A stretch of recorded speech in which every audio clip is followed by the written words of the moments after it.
আসসালামু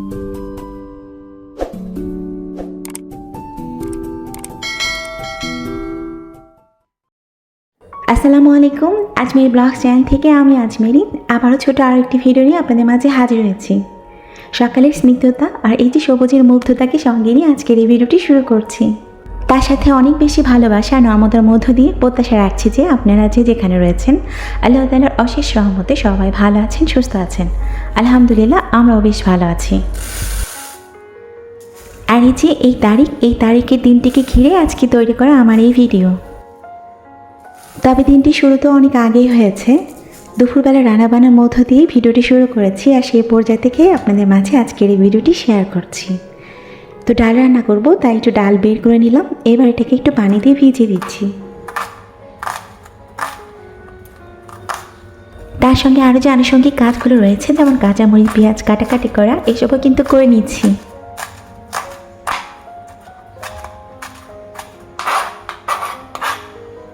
তো ডালটা খুব ভালোভাবে ধুয়ে নেওয়া হয়ে গেছে। এবার একটু পেঁয়াজ, কাঁচামরিচ, হলুদ, লবণ দিয়ে আমি এটাকে সিদ্ধ বসিয়ে দিচ্ছি। আর আজকে রান্নাবান্না খুবই হালকা পাতলাই হচ্ছে, কারণ ঢাকায় যাচ্ছি আবারও, আলহামদুলিল্লাহ। তো ডালটা সিদ্ধ বসিয়েছি। ডালটা সিদ্ধ হতে হতে অন্যান্য যে তরকারিগুলো রান্না করব সেগুলোরও প্রস্তুতি করে নিচ্ছি। এখানে ছোটো মাছ চচ্চড়ি করব, এই কারণে আলু কুচি কুচি করে কেটে নিয়েছি। ছোটো মাছ চচ্চড়িতে একটা বেগুনও ছোটো করে কেটে দিয়েছি, তারপর টমেটো দিয়েছি, পেঁয়াজ, কাঁচামরিচ ফালিটাও দিয়ে নিয়েছি, হলুদ, লবণ, তার সঙ্গে সামান্য পরিমাণ আদা রসুন বাটা। মাছটা যদি টাটকা হতো তাহলে আদা রসুন বাটাটা না দিলেও হতো, তবে যেহেতু মাছটা আমার ফ্রিজে ছিল এই কারণে আমি হাফ চামচ পরিমাণ একটু দিয়ে নিয়েছি। চচ্চড়িটা হাতে মাখিয়ে প্রয়োজন অনুসারে পানি দিয়ে এটাকে রান্না বসিয়েছি। এদিক থেকে ডালটাও সিদ্ধ হয়ে গেছে, পানি দিয়ে নিচ্ছি। বলক উঠিয়ে এটাকে বাগার দিয়ে নিব। মাছের চচ্চড়িটাও কিন্তু প্রায় রান্না শেষ। তো এসব তো রান্না চলতেই থাকবে। তো যারা আমার নতুন দর্শক রয়েছেন বা আজকে প্রথম আমার ভিডিওটি দেখে থাকছেন, তাদেরকে উদ্দেশ্য করেই বলছি, ঢাকায় যাচ্ছি, কথাটা ক্লিয়ার করি। আমি বগুড়ার মেয়ে, বগুড়াতেই আমার জন্মস্থান, সেখানেই আমার শৈশব কৈশোর বেড়ে ওঠা। বিবাহ সূত্রর ক্ষেত্রে আমি আজ প্রায় 1 যুগ যাবৎ রাজশাহীতে রয়েছি। আমরা 2 ভাই 1 বোন। আমার 2টা ভাই ঢাকায় সেটেল। তো বড় ভাই কর্মসংস্থানের সূত্রে এখন কিছুটা দূরে রয়েছেন, তবে ছোট ভাই কিন্তু ঢাকায় থাকেন। আর আমার আম্মু আমার ভাইয়ের সঙ্গেই থাকেন, আর সেই সূত্রেই ঢাকায় আমার যাতায়াত। তো বলা চলে মায়ের বাড়ি যাচ্ছি।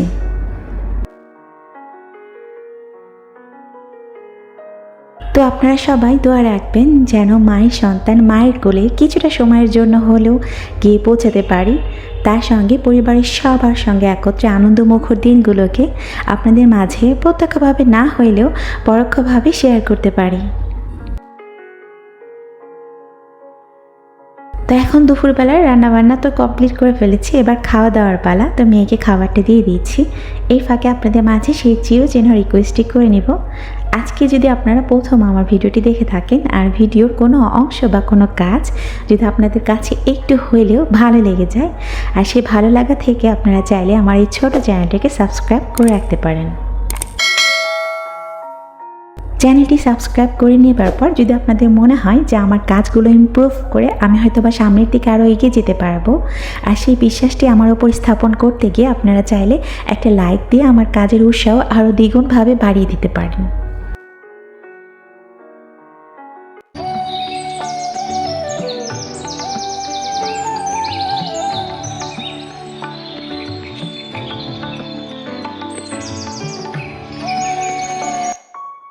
আর এই তো সূর্যের অস্ত যাওয়ার মধ্য দিয়ে রাতের আগমন, আর আমাদের যাত্রা কিন্তু রাতে।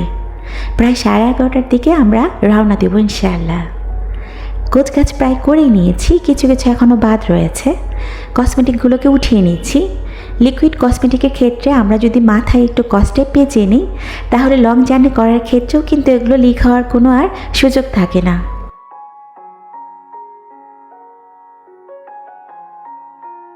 সব ধরনের গোছগাছ কিন্তু জোরে সোরেই চলছে, তার সঙ্গে মেয়েও আমাকে অনেকটাই সহযোগিতা করে, মাশাআল্লাহ।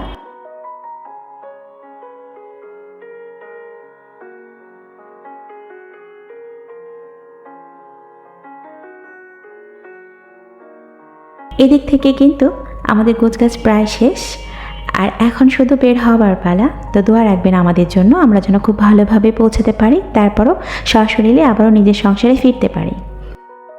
আল্লাহ তাআলা আমাদের জীবনের নিয়ন্ত্রক।